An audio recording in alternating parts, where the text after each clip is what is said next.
अर्थशास्त्रामध्ये एक शब्द आहे खरेदी क्षमता किंवा ज्याला म्हणतात पर्चेसिंग पॉवर.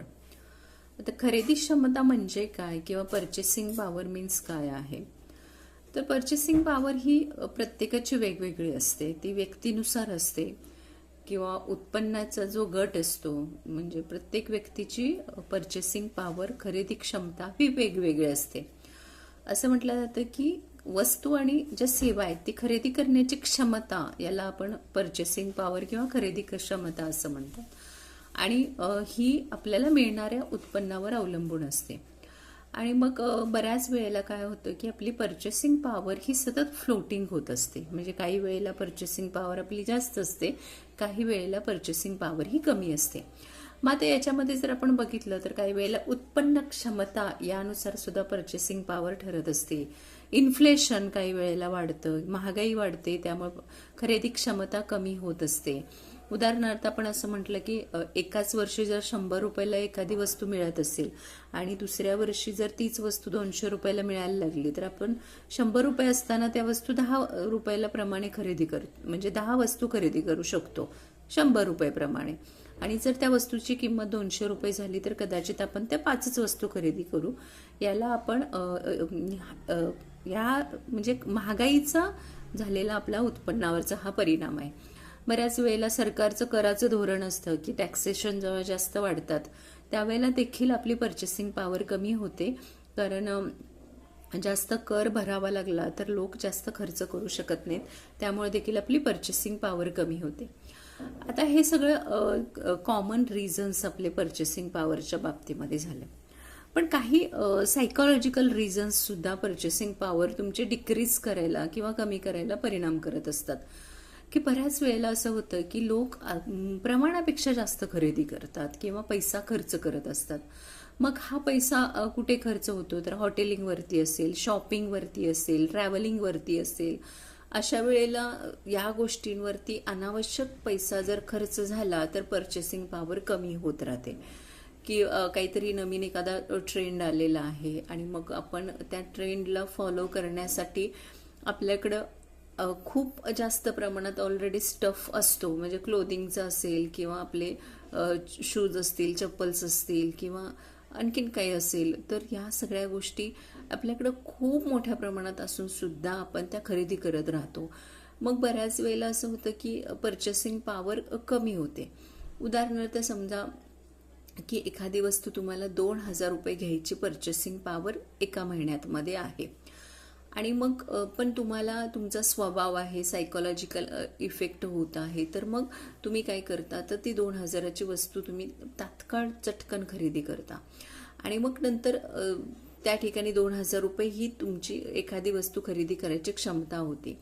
पण नंतर नंतर जसजसा या स्वभावामुळे, या खरेदीमुळे हळूहळू पैसा संपत जातो. मग तीच वस्तू मिळणारी वस्तू तुम्ही 500ला खरेदी करता. समजा एखादा कुर्ती सेट आहे, तुम्ही 2,000चा एखादा कुर्ती सेट घेऊ शकता चांगला, पण तुम्हाला शॉपिंगची प्रचंड आवड आहे की पैसा बिलकुल हातामध्ये शिल्लक राहत नाहीये, पण काहीतरी खरेदी करायचं म्हणून मग तुम्ही 500, 400, 1,000 रुपयांची अशा प्रकारे तुमची पर्चेसिंग पॉवर कमी होते. आणि एक तर तुम्ही अगदी निम्मे दर्जाच्या वस्तू, यूज अँड थ्रोच्या वस्तू फक्त आपल्याला खरेदी करायचे, हा सायकोलॉजिकल इम्पॅक्ट होत असल्यामुळे आपण त्या कमी किमतीच्या, कमी दर्जाच्या वस्तू खरेदी करू शकतो. पण याच्या उलट असं आहे की पर्चेसिंग ही झाली कमी प्रमाणात पर्चेसिंग पॉवर, की शॉपिंग वाढली, वेगवेगळ्या वस्तूवर खर्च करायची प्रवृत्ती वाढली की हातातली जी खरेदी क्षमता असते ती दिवसेंदिवस कमी होत जाते. त्यामुळे बऱ्याच वेळेला आपण चांगल्या गुणवत्तेच्या वस्तू खरेदी करू शकत नाही, कारण तो जो पैसा आहे तो पैसा आपण तात्विक गरजांवर, क्विक जे आपल्या गरजा निर्माण होत असतात त्याच्यावर आपण तो पैसा खर्च करत असतो.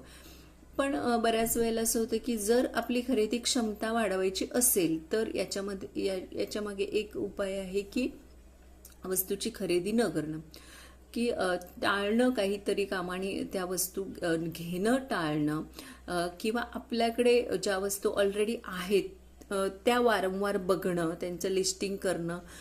यामधून सुद्धा म्हणजे आपल्याकडं बऱ्याच वेळेला असं होतं की आपल्याकडं खूप साऱ्या वस्तू खूप मोठ्या प्रमाणात पडून असतात.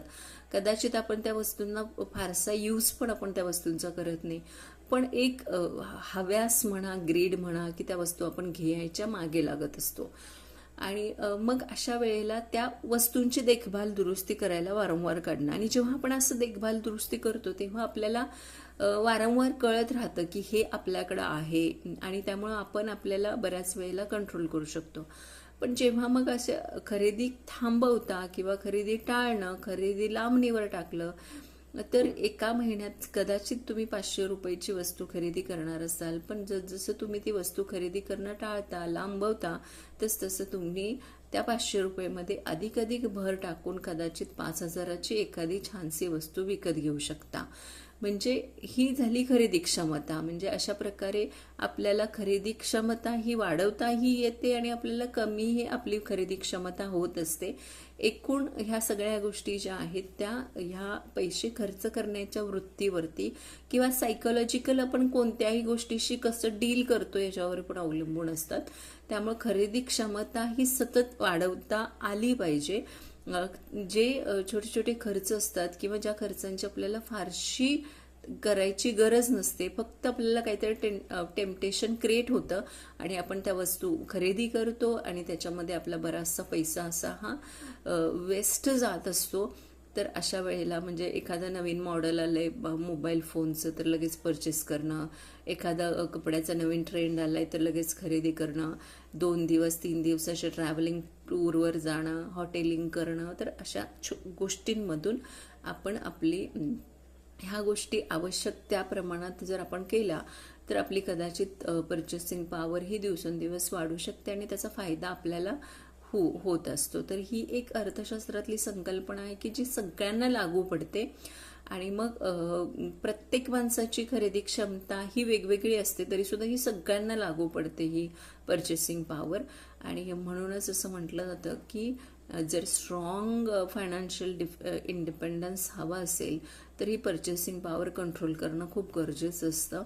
आणि मग त्याच्यासाठी आपण अधिक मोठ्या प्रमाणामध्ये या ठिकाणी बॅलन्स क्रिएट करू शकतो. जर आपण या सायकोलॉजिकल कंट्रोल आपल्या मनावरती, मेंदूवरती ठेवला तर आपण मोठ्या प्रमाणामध्ये बचत करू शकतो आणि भविष्यात येणाऱ्या ज्या काही अडचणी असतात त्यांना त्यांच्यासाठी आपण सजग राहू शकतो.